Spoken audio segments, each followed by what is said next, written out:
This is your host Swapnil Bhartiya and welcome to another episode of TFiR Let's Talk.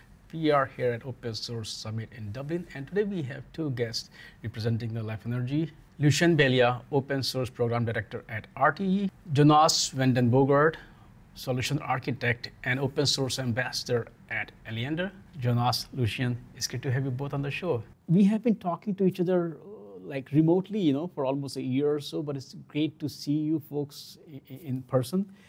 We are here at the Open Source Summit. First of all, tell us, what has been your experience so far at the event? I will start with you, Lucian. Oh, it was a great event so far. Meeting a lot of people that we only met virtually for a couple of years now. So that's great for social connections and seeing how things have evolved during the last years. There is also a great momentum and dynamics in this ecosystem that is, helping us to get confident that we are in the right place to achieve our ambitious goals. So yeah, great to be here. I fully agree on that. So COVID has been strange times, so it's really great to be able to meet with everyone face to face, especially with the people we have been meeting virtually for quite a period. Also meeting back again with Lucian and Benoit for RTE, it's great to talk and share experience about our open source journey and learn what we achieved and still have to achieve is really exciting. And also to learn from other companies what developments are going on both in the open source projects but also in relation to OSPOs and other developments has been very fruitful. Here I'm looking at folks, from, you folks represent Life Energy and then you represent RTE, Alliander, and, both you folks, at your company, you do a lot of open source as well. And here we are, you talk about OSPO, there was a formation of LF Europe as well. So a lot of, movement is already happening in the open source world. If I ask you, from the energy sector's perspective, how much pervasive open source already is, or you feel that there is still a lot of work to be done to kind of educate companies so they can, because a lot of things are commodities underneath, that's not where energy sector is, kind of competing over. So talk about that. I think there's still a lot of work to be done. But that said, I think, especially if I look at our companies, but also the other companies involved in Life Energy, we have also came quite far. I remember we were talking about it earlier, I believe, over the Guinness Storehouse, about the first Life Energy Summit back in 2018, if I remember correctly. We were really fresh about just learning what open source is. And if I look at where are we today, we have open source multiple projects internally to the open source community, and even multiple projects we're working on together from both organizations. I think that's amazing. I get that part of the magic of open source is related to the fact that there is a huge onboarding from communities that are more advanced than we have. So other industries such as telecommunications, cloud internet have gone through that path a couple of years before us. So, and I guess they had some failures and success and they learned a lot, and now we avoid to go through the same, let's say, failures and directly go to some successes. But still there is also a lot of work to do because we need, it's not a topic that we can tackle at the scale of our organization, so we need to onboard our ecosystem. And while Alliander or RTE are quite front runners in open source in the energy industry, we need to get connections with other actors, other industries, and grow the ecosystem. And that is a huge task in front of us. But we are optimistic because if we look at the growth curve in the past years, it's going well. So since you brought telecom, these are some of the industries which are not like user-facing in a way, the way we use iPhones, right? We all use network, without network, we're like, hey, I cannot connect to things, my Siri will not work. Same with electricity, the power is down, people don't, but these are not industries which are like innovating every time, like just like iPhones or thing. But with the consumption which is increasing, Plus, we talked earlier also, EVs are coming, which is kind of changing the dynamics. I mean, we just got solar installed in our house. They had to come and change all the meters and everything. Now we can track everything on our smartphones and everything else, which also means that, the energy sector, you folks, I mean, I'm pretty sure that you folks do a lot of innovation in the back. It keeps going on, but we don't hear much about it. So is it also because of this change dynamics, the way we are producing, consuming, and creating energy is also kind of putting a spotlight on the energy sector? I would definitely say so. Normally, or back in the day, people would not notice companies like us only if we did something wrong and there was no electricity or gas. But today, with everything going on in the energy domain, think about the move to more renewable energy, also to be less dependent on fossil fuels, is changing the spectrum. And the challenge is it's changing so rapidly fast that it is also creating huge challenges for companies like us to meet up with those rapid developments. From your perspective, once again, that because of this changing market dynamics, how much pressure is actually there on the companies to actually respond faster? And you cannot respond faster if you're not consuming open source. It's too much code to be written, right? There is pressure, and this pressure will be increasing.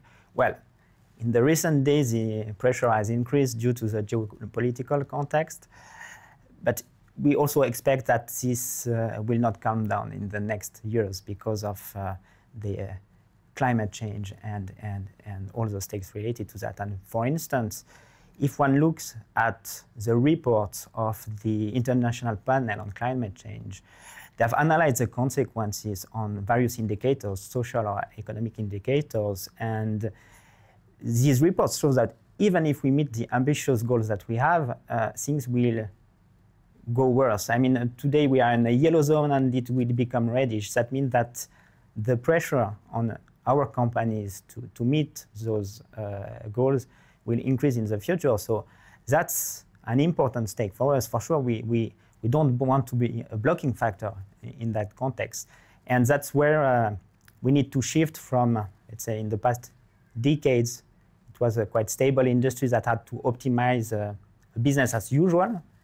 And now we need to radically transform the industry at a pace that we are not used to. So yeah, that's a context. Yeah, there is one more thing I want to talk to you about, and this could be totally either out of context or not fit in that context. We are here in Europe. I live in US. I have not seen any. Once in a while, when a tree falls, there is a power cut on. But my family is in India. There are still places where they have regular power cuts because they're. We can talk about other countries in Asia. We can talk about Africa. So there are a lot of other countries which are far from where we are. So when we look at open source, it looks at in a way global community.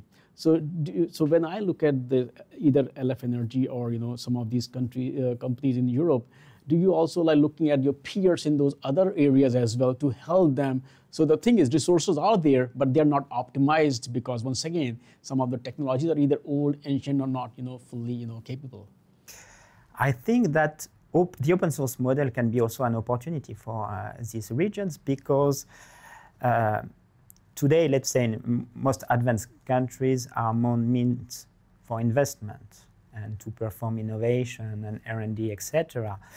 But with the open source model, this can help the reuse of all this common plumbing that is currently developed, and it could spread at a lower cost to all parts of the world. So this is an important aspect.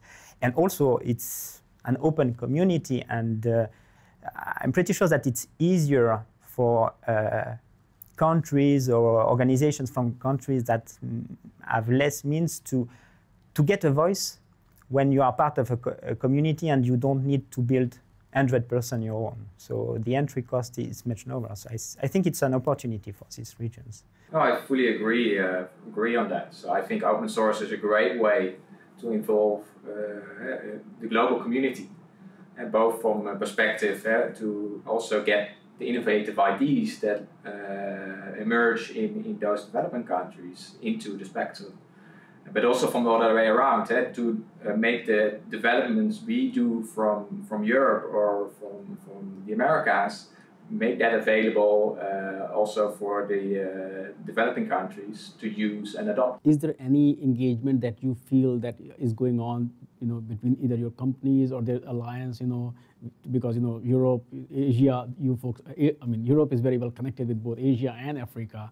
Any work that you are aware of is going on where you're helping companies there, or there's no interlink at this point? Currently, there is no specific project that has started yet. However, we see the big opportunities to collaborate with these regions, especially because the open source model is great for that. So we could, for instance, leverage investments that we have currently in Europe, North America, and build on this and use this as a collaboration basis with other developing areas.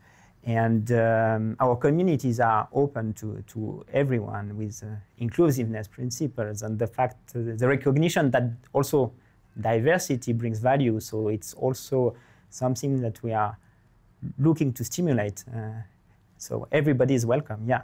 I also want to talk about, LF Europe, which is announced recently, because we talked earlier also, when we look at the energy sector, a lot of standards, specification that can be specific to a specific region. A lot of things that, in the energy sector, even the power outlets in Europe are different than those are in North America. So sometimes you do have to work within the local framework. So no matter what technologies you're developing, they cannot just grow across the pond. So what role do you feel LF Europe can play to cater to this, European market? Which, in most cases, I've been covering open source for so long. A lot of open source projects, they have come from Europe. A lot of kernel developers, they come from Europe. LF Energy has strong roots in Europe. Since the start, there is a significant part of the ecosystem that is coming from Europe and also was motivated by the European energy policies.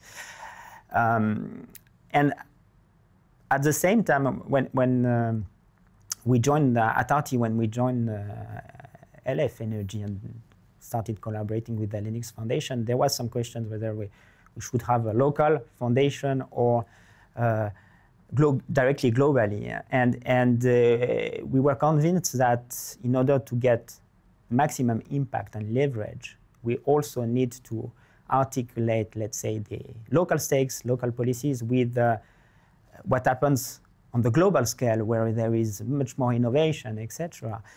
So I see LF Europe as an opportunity to make this bridge and reinforce this bridge between the global community that is innovating and the European stakes that may be more specific on certain aspects.